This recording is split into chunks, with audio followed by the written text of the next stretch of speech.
back to the second part of this amazing episode on our corporate experiences. So if you have clicked on this episode by mistake, please go back. Yes. Go back to part And one. watch the first episode. Watch the first Because you won't relate. because there's a lot that we have spoken about in the first part. If you're coming from the first part, then welcome. Let's continue the conversation. So great. Sharon, you were telling us about something about success. A success granted to you when it is not yet time can be harmful to you. The reason I say this is most of us and Gen Zs, you want to get out of school and get a paycheck of 100 Gs when you don't really know what goes down for that company to get money to even pay you that 100 Gs. So most organizations, before they pay you, they will look at what value can you bring to the table. If you're able to bring 1 million, then it will be so easy for them to get you 100 Gs.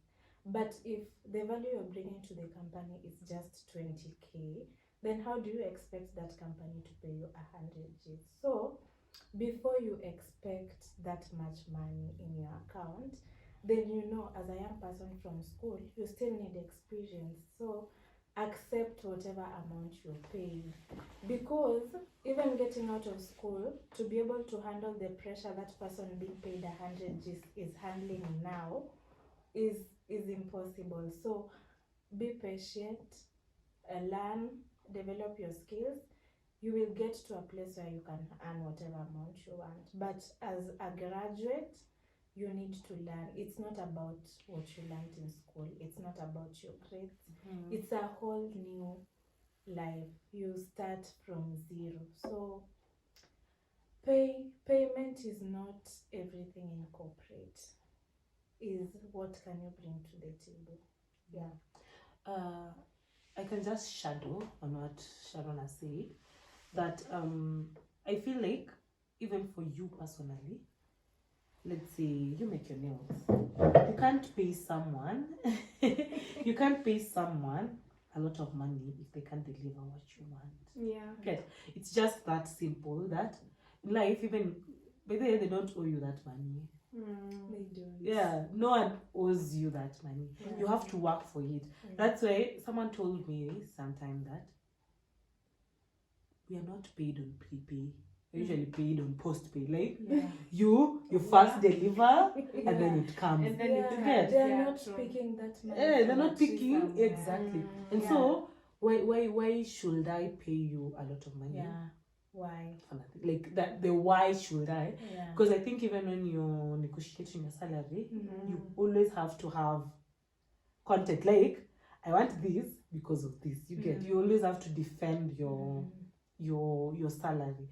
And so apart from experience, there's also skills. Yes. Layer. You have to be so willing to always grow your skills. I don't know if people have that part in your CV where you put your skills. And I never knew how important that is until someone used that. Should I say it was against me or it was, but that skill that I wrote there helped me. Because now, at times you find you might have all the knowledge that they have taught you in school, but you don't have the analytical skills to do a particular job. And that can mess you. And not to say that when you're in uni you don't get to learn these skills, but sharpen them. And some of these things you can only sharpen them when you're on the ground. Yeah. My dad always told me that it's so hard to get a job when you're seated in the house. It's so easy to get a job when you're working somewhere. Yeah, Why true. do you think that happens? It's because someone already knows that you're sharpening your apart from what you've been taught in school, you're being sharpened. Yeah, and that's why most employers will not take you if your CV the last time you were at work was 2 years ago. Yeah, because what have you been They doing? will take someone who is still working and will be leaving their work for that job. Yeah, because even for that, it's seamless for them. Yeah. Because this one is just coming in.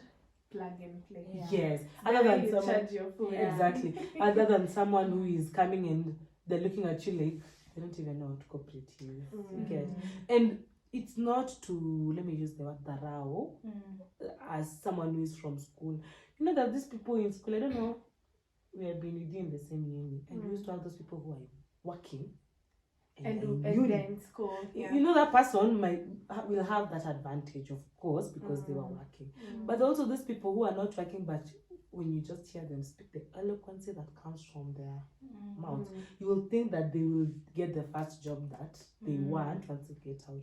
It's not always about, it's not kudharau that wewe ni mtoto mdogo umetoka shule, but it's about who are you and what do you have. Like me as Cynthia, when I stand before a board, what am I giving them? What am I a liability that they have to train me again? Yeah. And if you're a liability and they take you in, you know, it also goes with that cash money. Like, instead of spending the money to train you, we are using our time to train you. Time is money.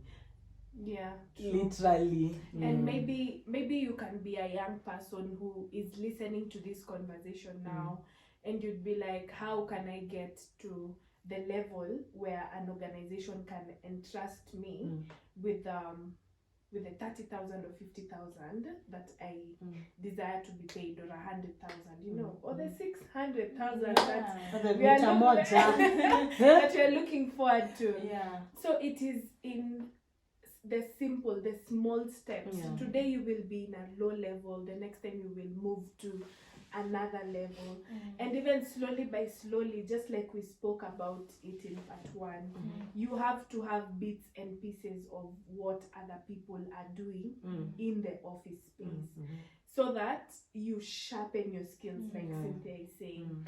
So slowly by slowly, it's there's someone I was listening to, and they were saying it is a matter of time. It will not be relevant right now. You'll be like, why am I earning 15,000 right now? And I went to the university for 4 years, and this is the money I'm earning. But slowly by slowly, you get to know your worth, you get to know your value, and you can actually defend it in the boardroom. Because if you just have, say, one job, and maybe you are doing I don't want to mention a position. Maybe you are doing a minor role in the office. I don't want those people to come for me. Maybe you are doing a minor role in the office. How are you going to justify maybe you're an intern, an attachee, but I doubt corporates ask. Do corporates ask? Did you write your attachment in your CV? Yes, I did. You write it as attachment? Yes. Lord, may I write it as work. For me, I write it as attachment. Okay. Work for 3 months. Okay, for me, the place I did my attachment is where I I did my did internship and where I work. That makes sense. So I just spread it out because I stayed there for 2.5 years. Is that cheating? No. Okay, you work there. I worked. You work. So it's different. Because Maybe you can't we write can- attachee stroke. Work, Stroke. Yeah. Maybe we can meet these career people and reach out to them so that they tell us what are some of the things that need to be in the CV. Yeah. Because maybe people are not getting jobs. Maybe Because because of of the wrong CV. CVs, wrong What placements. replace them? Yeah. And then I think that should be a topic you speak about. You know, Yeah. the generation of today is exposed to so much information. These CVs are everywhere. Yeah. Oh yeah. How to You format just your need- CV. Mm. Like, if you want something, look for it. Nobody will come to your door and teach And you give how it to to you. write your CV. There are people to date who write married. Yeah, so one like Yeah, 2 weeks so ago in the many. shop. Yeah. So many married, like the CV is like 5 pages. They're Yeah. telling their life story. So many people. But how do we know if they are right or wrong? They're What is definitely- right and what they're- is you wrong? see- Because I'm like, You see, I will like let- on social media, Mhm. okay, we can't know what's right and what's wrong. But the HR people who have availed themselves for us to use them on social media, so many on TikTok. Okay, yeah. The ones who come and teach us how to write a CV, what you need to include, what you don't need, and stuff like that. And you see, most employers do not want to go through 5 pages of CV. Actually, People someone don't said want that to it go. takes, is it 7 seconds for a recruiter to know. to know. Like, tell me, They just look at it. yeah, Because there are so many. yeah, there's so Yeah. many. So why are you giving that person? Okay, Mm. who has that time? And Yeah. even if you're I nice, feel like let's just continue with the conversation. Let it flow. On the part of the value you're bringing to the organization, personally, I struggled with this question for a long time. What can you do? Winnie, what can you do? Cynthia, what can you do? Like, so many of us believe that you can't get a job unless you're connected by someone. So these people you're looking forward to connect you, they will always ask you something. What can you do? It's not in your CV. yeah, What can you do? If I had an opportunity to be giving out jobs today, and you want a job, and I ask you, what can you do? Will it be so easy for you to answer me? Will you fumble thinking about it? Will you be quick to answer? Personally, for a long time, I struggled with answering this question until I got to an organization that was able to equip me with so many skills. Right now, if you ask me what I can do, I can do so many things. Like, I'm so sure I can work in any industry. Yeah, so even as you find opportunities to work somewhere, know what you're doing. There are so many, I don't want to mention the type of organizations, but there are offices you get into and you don't have anything to do. Like, you go there, if I have been there during my attachment, you go there in the morning, someone has just shown you how to maybe sign petty cash vouchers, and that's what you do, or take the check to the bank, and you are so comfortable doing that every day. And one thing, do not stay in a place for a year and you're not seeing growth and you're just okay. Still talking about value. You can't be working for someone for over 15 years and you are stagnant. There's no growth salary-wise. There's no growth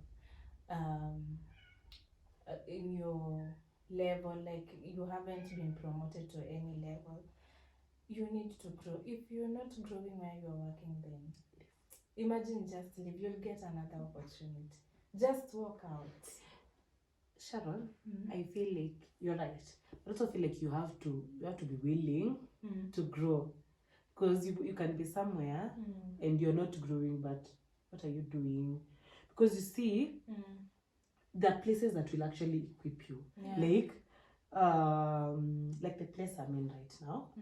I like the place because they even have like digital academies, whereby you're required to actually complete some few hours of you just learning Do you things. know that can be so new to someone who has been working somewhere for 5 years? Exactly. And that is being there. That is there for my, but not all organizations will provide that. Yeah. But if it's not doing that, what are you doing for yourself? You see, like an organization will provide, some will There provide has to it be for that you, self but yeah, what are you doing drive. for you? Yeah. Because if you're somewhere for 1 year and I'm doing the same thing day in, day out, without any growth, because you might be doing the same type of work day in, day out, but every day is a new challenge.